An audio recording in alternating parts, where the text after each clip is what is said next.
พบตาวานงคานสาวบ้านปากกวย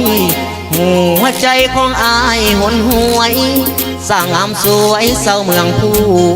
ดไทยน้องนั้นงามเนื้อนำเบอร์หนึ่งของเมืองใสเห็นแล้วลงหักปากใจอยากมันไม้เป็นคู่เคียงขวัญ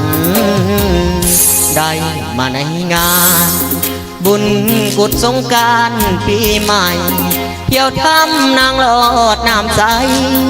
สร้างงามหลายปานแดนสวรรค์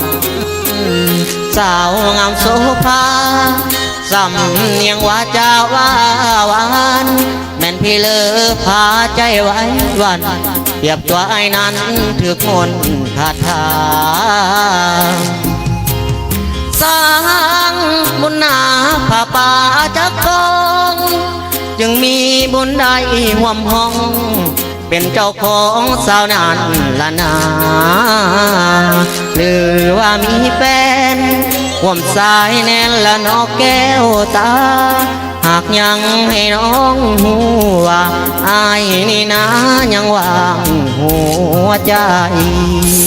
อายเบาไทยไกลหัวใจวังมันหมายปองอยากมาเป็นเคยพี่น้องใส่บัวทองเมืองกองเขาใหญ่หวังเป็นลูกหลานทินวัฒนธรรมผู้ไทยยานแต่บุญอายบ่ลายเหมือนกระต่ายหมายปองจันทรา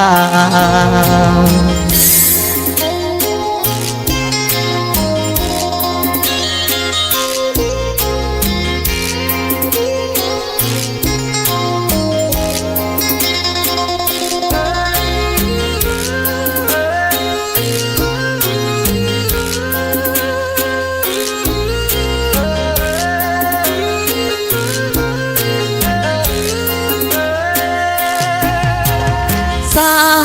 งบุญนาผ้าป่าจักกองจึงมีบุญได้ห่วมห้องเป็นเจ้าของสาวนั้นละนาหรือว่ามีแฟนห่วมสายแน่นละนอกแก้วตาหากยังให้น้องหัวอายนี่นะยังวางหัวใจเบาไทยไกลหัวใจวังมันหมายปองอยากมาเป็นเคยพี่น้องใส่บัวทองเมืองกองเขาใหญ่หวังเป็นลูกหลานทินวัฒนธรรมผู้ไทยยานแต่บุญอายบ่ลายเหมือนกระต่ายหมายปองจันทรา